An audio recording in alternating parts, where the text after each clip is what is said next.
कहानी की शुरुआत में हम सुपरमैन को देखते हैं जिसने डीसी की मूवी सब छोड़ दी है और अब एक क्लब में जाकर कोई लड़की फंसाना चाहता है। वहाँ पर एक लड़की के साथ नाचने लगता है, लेकिन वो लड़की तो इससे भी एक कदम आगे थी। वहाँ पर मौजूद सारे लोग इस पर गन तान देते हैं और वो लड़की सुपरमैन का पिस्टल लेकर वहाँ से चली जाती है और वो सब सुपरमैन को मारने वाले थे।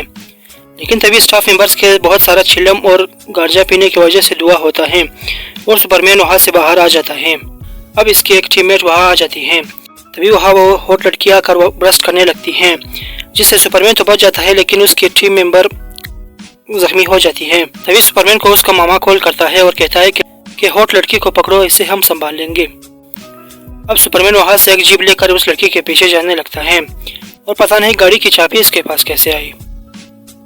अब सुपरमैन गाड़ी और ग्रेविटी की माँ बहने करके उस लड़की के पीछे जाता है, लेकिन वो उस हॉट लड़की को पकड़ नहीं पाता। तभी दो गली दूर एक ढाबे में बैठा जॉन सीना मिल्कशेक पी रहा था, क्योंकि उसने कल रात को किया था। I do sex, I love sex. ये इस लड़की को ऐसे पकड़ता है और बाद में ये दोनों इससे इन्वेस्टिगेशन करते हैं। लेकिन इस हॉट लड़की को उस फिल्म का लॉजिक पसंद नहीं आता, तो वो जहर का कर मर जाती है। अब हम एक लड़की एली को देखते हैं जो कि एक राइटर थी, और ये सब कुछ जो काम ने देख रहे थे वो सब एक बुक का हिस्सा थे जो इसी ने लिखी है। मतलब ये सब कुछ जो हमने देखा था वो सब रियल नहीं था। वो चूना लगा दिया। अब एक दिन एली एक ट्रेन से कहीं जा रही थी। इसके सामने एक आदमी आता है जो इस पर लाइन मार रही थी, लेकिन ये कहती है कि इसके बाद एक और आदमी आकर वहाँ बैठ जाता है। एली उसे भगाने की कोशिश करती है, लेकिन वो आदमी इसके सामने उसी की बुक पढ़ने लगता है। वो कहता है कि अभी एक आदमी तुमसे फोटोग्राफ मांगने आएगा, लेकिन तुम घबराना नहीं क्योंकि वो तुम्हें मारने आएगा। तभी वहाँ एक आदमी फोटोग्राफ लेने आता है, लेकिन पेन के बहाने वो हथियार निकालता है, लेकिन ये आदमी उसे पकड़कर दूर फेंक देता है। एली को इस आदमी में सुपरमैन दिखाई दे रहा था। शायद सुपरमैन ने इसका भी काटा था। ट्रेन में बहुत सारे लोग एली पर हमला कर रहे थे, लेकिन वो आदमी उससे बचाने के लिए सबको मार रहा था। आखिर में वो पैराशूट खोल कर एली को लेकर वहाँ से चला जाता है और ये मैं आसमान की ऊंचाइयों में। एली को बहुत डर लग रहा था और वो बेहोश हो जाती है। होश में आने के बाद वहाँ एक आदमी आता है और ये वही आदमी है जिसने एली के ली थी, मेरा मतलब एली को बचाया था। इसका नाम एडन है। वो बताता है कि वो लोग जिन्होंने ट्रेन में हमला किया था वो एक डिवीजन के लिए काम करते हैं। तुमने जो भी बुक में लिखा था वो सब सच हो रहा था, इसलिए वो लोग तुम्हारे पीछे पड़े थे। एडन भी उस डिवीजन के हेड को पकड़ना चाहता था। इसके लिए इसने एक टिकटॉकर को मास्टर फाइल लेने के लिए भेजा था, लेकिन वो वापस आया ही नहीं। अब ये दोनों वहाँ से लंदन जाते हैं क्योंकि पैसा तो बहुत है इस चूतिया के पास। बहुत पैसा है मेरे पास। वहाँ ये दोनों एक गार्डन में बातें करने लगते हैं, तो एली का एक फैन उसकी वीडियो लेकर यूट्यूब में लाइव दिखाने लगता है, जिसकी वजह से डिवीजन वाले इसकी लोकेशन ट्रैक कर लेते हैं। अब वो पार के कैमरे से एली की बातें लिपसिंग के जरिए समझने की कोशिश करते हैं और फिर से इन दोनों पर हमला हो जाते हैं। लेकिन ये आदमी साला ब्रूसली के मामा का बेटा है, तो ये इन सबको मार देता है और एली को लेकर एक बोट के जरिए वहाँ से भाग जाता है। अब इसको इस बोट की चाबी कैसे मिली? अबे मुझे क्या पता, मुझसे पूछे जा रही है बार-बार। खैर अब ये दोनों हिफाजत के साथ एक घर में जाते हैं। वहाँ पर एडन फोन पर किसी से बात करता है कि मेरा दिल करता है कि मैं एली की मार दूं, मेरी मतलब मार दो। और यह सब एली सुन लेती है, तो अपनी बिल्ली को लेकर वहाँ से चुपचाप चली जाती है और अपनी मॉम के पास जाती है। लेकिन एली का बाप वही छूतिया था जो इस डिवीजन का हेड था। एली उन दोनों को सारी बातें बताती है, तो इसका बाप उस बुक को मांगता है, तो एली बुक दे देती है और इसका बाप अपनी ग्लासेस से उन पेजेस की फोटोज लेने लगता है। तभी वहाँ एडन आ जाता है और वो उसे पकड़ लेता है। तभी एली की माँ एली को पकड़ लेती है। एडन इसकी माँ को गोली मार देता है और उसके बाप को खाली बेहोश करता है, क्योंकि अभी तो मूवी को और भी लंबा खींचना है। बात तो सही है। एडन एली को लेकर वहाँ से चला जाता है और रास्ते में उसे बताता है कि वो दोनों तुम्हारे असली माँ बाप नहीं हैं। अब एडन इसे दूर झाड़ियों में निक फ्यूरी के पास ले जाता है, जिसे अब बहुत सारी मार्वल मूवीज करने के बाद अब सैलरी मिली थी और इसने अपनी आंख का इलाज करवा लिया था। निक फ्यूरी इस मूवी में एक CIA एजेंट है और एक हैकर भी हैं।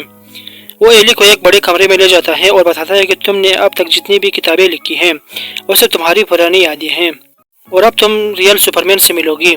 और तभी एली तो दरअसल एक स्पाई एजेंट थी और इसकी एक एक्सीडेंट में मेमोरी कार्ड उड़ गया था, लेकिन एली उन सब बातों को हजम नहीं कर पाई थी और वो जाकर एडन को सुनाने लगती है। तभी एडन उस पर हमला करता है और एली अपनी डिफेंस में उसे उसके घुटनों पर ला देती है, जिससे उसे पहले तो हैरानी होती है, लेकिन फिर उसे भी पता चल जाता है कि वो एक स्पाई एजेंट है। अब एडन उसे सारी बातें बताता है कि एक दिन तुम लंदन गई थी, लेकिन तब तुम्हारा एक्सीडेंट हो गया था। फिर तुम्हें किसी लोकल हॉस्पिटल में एडमिट करवा लिया था, लेकिन हमारे ढूंढने से पहले ही डिवीजन वालों ने तुम्हें ढूंढ लिया था और तुम्हें एक और हॉस्पिटल में शिफ्ट करवा लिया था। अब क्योंकि तुम्हारी याददाश्त चली गई थी, इसलिए उन्होंने ऐसा दिखाया कि वही तुम्हारे माँ बाप हैं और तुम्हें ब्रेन वॉश भी किया था, और तुमने अपनी किताबों में वही लिखा है जो तुम्हारे साथ हो चुका है, और तुम्हारे बुक में जो जॉन सीना है वो मैं हूँ। और तो और वो लड़की जिससे गोली लगी थी, उसे भी रियल में गोली लगी थी, लेकिन वो मर गई है। अब ये दोनों एक मिशन के लिए एक जगह जाते हैं, लेकिन वहाँ हथियार ले जाना मना था, तो इन्हें स्कैन किया जाता है। अब एली जाकर एक और लड़की से मिलती है जो इसे एक पेन ड्राइव देता है, जिसे वो चेक करने लगती है। बाहर आकर वो इस पेन ड्राइव को एडन को दे देती है। तभी वहाँ एली की मॉम आ जाती है, जो कि जिंदा थी क्योंकि इसने बुलेट प्रूफ वेस्ट पहनी हुई थी। वो कहती है कि ज्यादा होशियारी मत दिखाना वरना मारे जाओगे। तो चलो कॉफी पीकर बात करते हैं। ओके। अब ये कॉफी पीने लगते हैं। वो औरत एली से पूछती है कि याद करो कि एक्सीडेंट वाले दिन क्या हुआ था। अब एली याददाश्त पर जोर देकर याद करने लगती है, तो इसे याद आ जाता है कि उस दिन उस टिकटॉकर हैकर को इसी ने मारा था, और वहाँ बहुत बड़ा ब्लास्ट होता है, जिससे एली खिड़की से बाहर समंदर में कूद जाती है। ये सब एली उन्हें बताती है। तभी ये तीनों बेहोश हो जाते हैं, क्योंकि कॉफी में बेहोशी की दवा थी। एली को जब होश आता है तो वह देखती है कि डिवीजन का हेड वहाँ बैठा है, और वो पूछता है कि हमें निक फ्यूरी की तलाश है और हमें उसकी लोकेशन चाहिए। एली कहती है कि मुझे सिर्फ इतना पता है कि वो जगह सरसब्ज थी और वहाँ अंगूरों का दरख्त था। एली बताती है कि निक फ्यूरी का पता तो एडन ही बता सकता है, लेकिन वो आदमी कहता है कि हमने बहुत कोशिश की, लेकिन वो अपना मुंह नहीं खोल रहा। एली एडन के पास जाती है और वो एक आदमी की बंदूक लेकर एडन पर गोली चला देती है और कहती है कि ये वैसे भी अपना मुंह खोलने वाला नहीं था, तो ये तुम्हारे किसी काम का नहीं था। वो कहती है कि वो निक फ्यूरी को ढूंढने में उनका मदद करेंगी। क्या माल है यार। औरत में पर उन सब जगहों को ढूंढने लगती है। दूसरी तरफ एडन की बॉडी को ठिकाने लगाने के लिए जैसे ही उसके पास कुछ लोग आते हैं और जैसे ही उसकी हथकड़ी खोलते हैं, तभी वो होश में आ जाता है और इन दोनों को मार देता है। अब एली निक फ्यूरी का पता लगा देती है, जिससे डिवीजन वाले बहुत खुश होते हैं। तो एली कहती है कि मैंने मास्टर फाइल निक फ्यूरी को सेंड कर दी है, लेकिन तभी स्क्रीन में नजर आता है कि फाइल अभी तक सेंड नहीं हुई है। तो एली इन दोनों को फिर से बेहोश करके वहाँ से चली जाती हैं। वो वहाँ से एक आर्मर रूम में जाती हैं। तभी वहाँ एडन भी आ जाता है। वो इससे पूछता है कि उसने आखिर उस पर गोली क्यों चलाई थी। तो एली कहती है कि मैंने तुम्हारे दिल के साइड में गोली चलाई है, जिससे आदमी मरता नहीं और ऐसा लगता है कि दिल पर गोली लगी है। और ये तरीका मुझे किसी फैन ने भेजा था, जिससे मैंने उस लड़की को बचाने वाली थी। अब डिवीजन के सारे लोग आर्मर रूम के बाहर पहुंच जाते हैं। तभी वहाँ वो दोनों स्मोक ग्रेनेड फेंकना शुरू कर देते हैं और इन सब को मारने लगते हैं। और तो ये दोनों डांस भी कर करके लॉजिक की माँ बहन एक करके इन सब को मार देते हैं।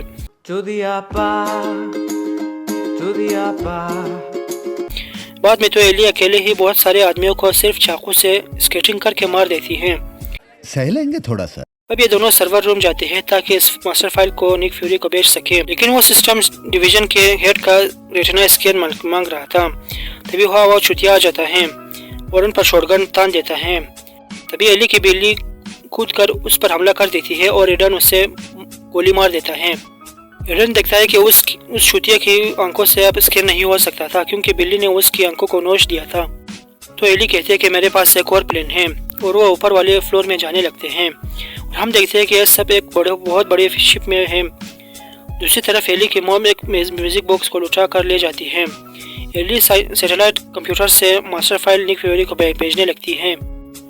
तभी उसकी मॉम उस म्यूजिक बॉक्स को ऑन करती है, जिससे एली हिप्नोटाइज हो जाती है और वो औरत कहती है कि एडन को मार दो, और वो एडन को मारने लगती है और उसे बहुत मारा, मतलब माँ चोद दी।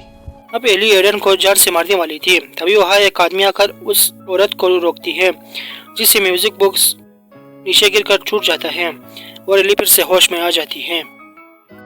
ये दोनों देखते हैं कि ये कोई और नहीं उसकी वही टीम मेंबर है। और इसी ने एली को एक फैन बनकर दिल के पास गोली लगने और इससे बचने का तरीका बताया था। अब ये तीनों वहां से चले जाते हैं और वो फाइल भी निक फ्यूरी को सेंड कर दिया था। अब ये इस शिप को पूरी तरह ब्लास्ट कर देते हैं। कुछ अरसे बाद हम एली को देखते हैं जो एक प्रेस के साथ अपने बुक के कैरेक्टर्स के बारे में बता रही थी। तभी वहाँ एक आदमी खड़ा होता है जो सुपरमैन था और अब वो नशे भी करने लगा था।